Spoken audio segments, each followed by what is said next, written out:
My role as fourth speaker is to be controversial.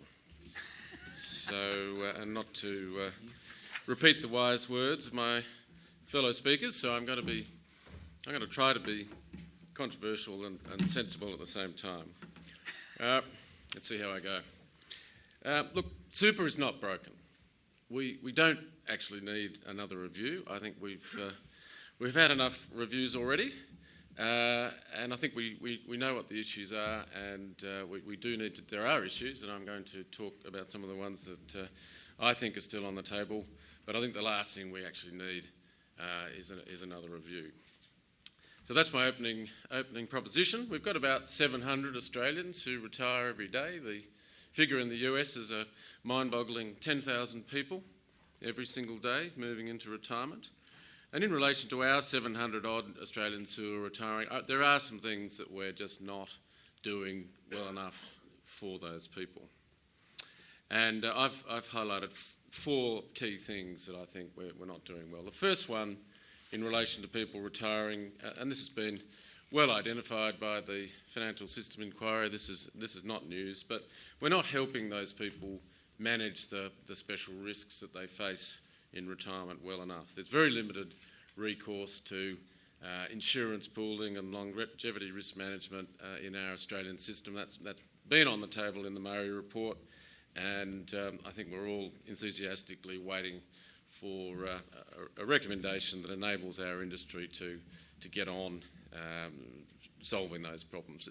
Certain of our industry leaders are already doing it, but having a regulatory framework to encourage all super funds to be in that space is definitely something that we need. The second point is, and Challenger, the organisation that I work for, released a report that was done by the National Seniors last week, pointing out that less than half of Australian retirees are actually getting financial advice, either at retirement time or in retirement, about their financial needs in retirement. And that's clearly not good enough. It's not good enough in a system where we have devolved these risks and the responsibilities to deal with them down to our citizens in a unique Australian way, that there just isn't enough quality advice available to those people. So that's definitely something that we need to currently do better.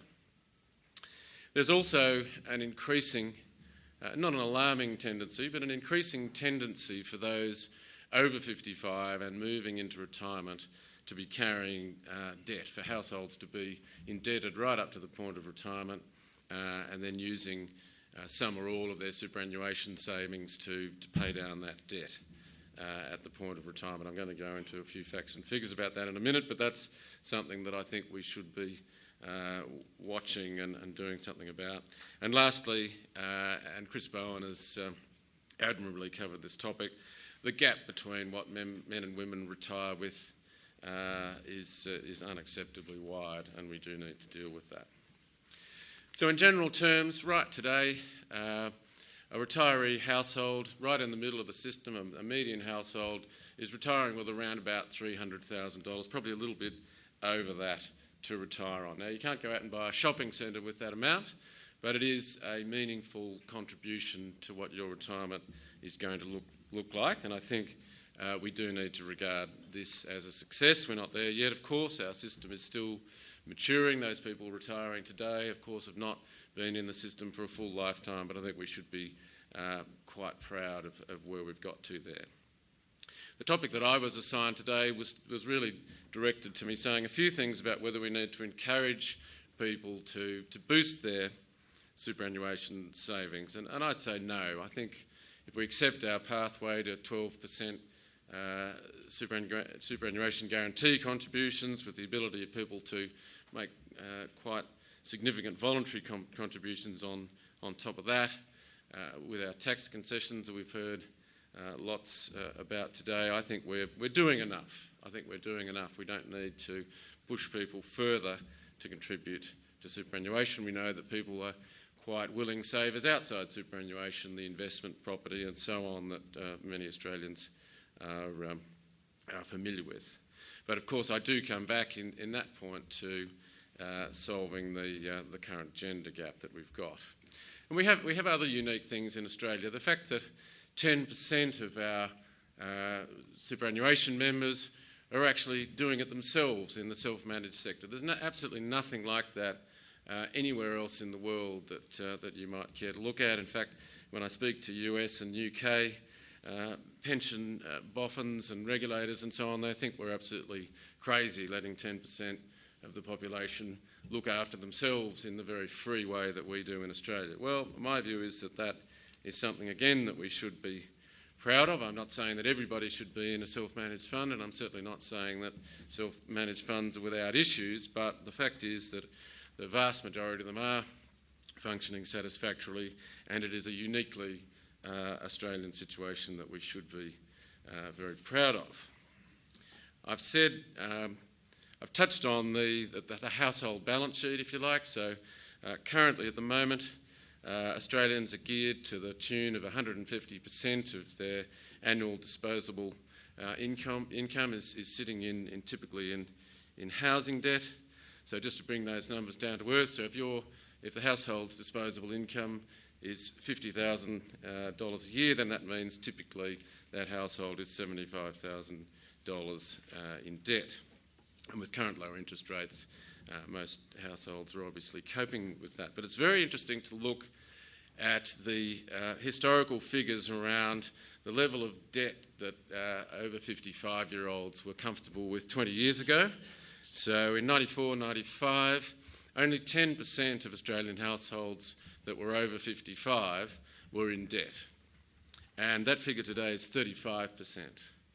So that is a tripling of that age. There are a number of factors going on here, and we could spend 15 minutes talking about just this, but that is a figure that is significant. 35% of over 55-year-old households are in debt. And then when you get to 65, that figure goes dramatically down. So 65 and over households, only 7.5% of those are in debt. So what's happening is that people are comfortable of carrying debt in their mid-50s, and they're then substantially using their superannuation savings to get themselves out of debt around retirement time. Now, why do they do that? You think that's counterintuitive. They're spending down the capital that they're supposed to be living off in retirement, and that is right. That is the public policy problem that we have here. But of course, there are two very strong, apart from the Australian love affair with real estate, there are two very strong incentives that are driving this behaviour.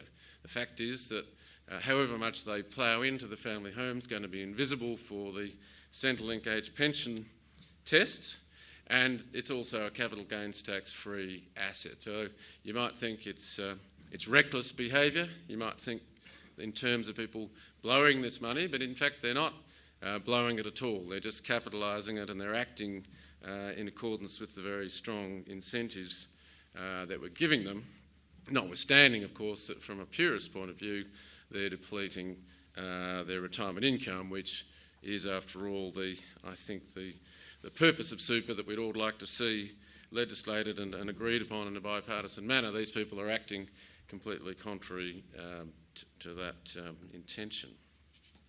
Now, I mentioned my key gripe, if you like, was in relation to the absence of products and solutions to help retirees manage risks in retirement. There's really a cliff edge where the situation today is that people are able to invest, have their savings looked after in a very efficient default environment that we call MySuper these days. There are $430 billion worth of superannuation savings sitting in these products where pretty well everything is done for you. And then at retirement, all of a sudden you've got to make all of these very, very complex decisions about how long you're going to live, how much money you're going to need, what inflation's going to do, blah, blah, blah, blah. And again, this has been well identified in the Murray inquiry, that the recommendation 11 that there be a comprehensive income product for retirement. Someone's got to get a prize for coming up with a better name than that, but nonetheless, it's a good idea, and it's a flexible mixture of the existing account-based pension product, which provides the flexibility and capital growth, if you like, combined with other longevity risk management and income producing streams that are then combined together to help retirees manage the risks that they face. And these products would incorporate lifetime annuities and other pooled longevity risk management products. And what problem is this really seeking to solve for? Well, recent research has shown that people are actually not spending enough in retirement. I know this sounds counterintuitive, but because ordinary people apprehend the sort of imponderable of how long I'm going to talk a little bit about longevity in a moment, but they have no idea how long they're going to live. They are fearful of running out of money. So psychologically, let's say you've saved up $300,000 or $400,000. What's becoming apparent now is that retirees are sort of nominating a baseline, if you like, that they just won't spend down below. They want this protective buffer, and what they're doing is they're underspending in retirement. And we've learnt that once retirees hit about 80, they become, in the jargon of the trade, net savers. In other words, they're earning back up the curve when in fact they ought to be spending down it. So they're actually having a lower standard of living in retirement than all that hard work in accumulating superannuation is actually directing them towards. So we're looking for a more efficient, a safer, a more relaxed way of spending down people's savings in retirement than we've currently got. I'll just give you a very quick blast on just the dimension of the longevity problem that we're exposing retirees to. So today's numbers for life expectancy, and these are with mortality improvements. For 65-year-old men, they will live on average today to age 87, and women will live to age 90. They're nice round numbers, but they're pretty accurate, and you can find those numbers if you go to the 2015 intergenerational report. They're the ones that the Australian government actually uses. Now, they're much higher than people out in George Street would think, and I'll explain why that is in a minute. But they're just averages, so if you think of your bell curve, those numbers are just the top points of a bell curve, so that means that half the population are going to live longer than that. And so 1 in 65-year-old men today will live to 94, and 1 in 10 65-year-old females will live past 100. And we also know from, again, research that we've done through the National Seniors, is that retirees just don't get this. So people around 50 are underestimating their life expectancies by about 7 years. Now, this comes down as they get older and they get more familiar with this world, but we have this major problem where people are responsible for these things, but they just don't know enough about them. And part of the reason for this is just how quickly this has crept up on us. So in 1992, the most common age at which Australians died, males and females, was 78.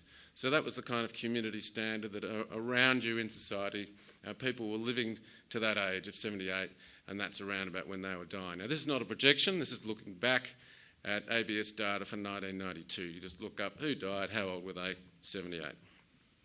20 years later, in 2012, that number had increased to 87.